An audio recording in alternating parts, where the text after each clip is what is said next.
I'm here once again in front of you, and I want to start off by first saying, practice what you preach. You are a total hypocrite to call for civility when you don't do it yourself. You have Supervisor Ray Carroll who does not even, who does this speech before we come up and speak. And he's the biggest one at fault because he is my supervisor, and he's always preaching the 11th commandment, the long-ready 11th commandment, not to speak out of another Republican. I had a lot of things to say, one of them being that he doesn't speak for me. He doesn't speak for the taxpayers. I don't take anything away from this Mr. McCallum and Mrs. Pointer. What they've done, great. But they have said that this is a profit-based business, is what Ray Carroll said, okay?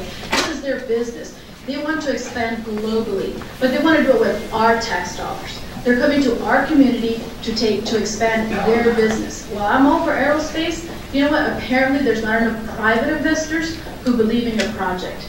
Maybe they've already gotten a sense of the other fellow projects in other states, and the closest one being here in next door to New Mexico. Midland, my home, my state. Don't use my state or my Midland, Texas as an example. What you guys do here is irresponsible. I've been here 16 years. 16 years you have misspent our money.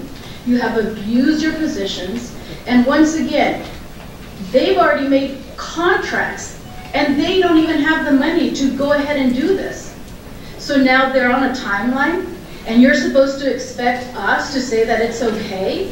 Well, you know what? All good things must come to an end. And your days are numbered because people spoke loudly this last time. And while you do what you do here, just remember, you are hypocrites and you are despicable people for what you do with our taxpayer money.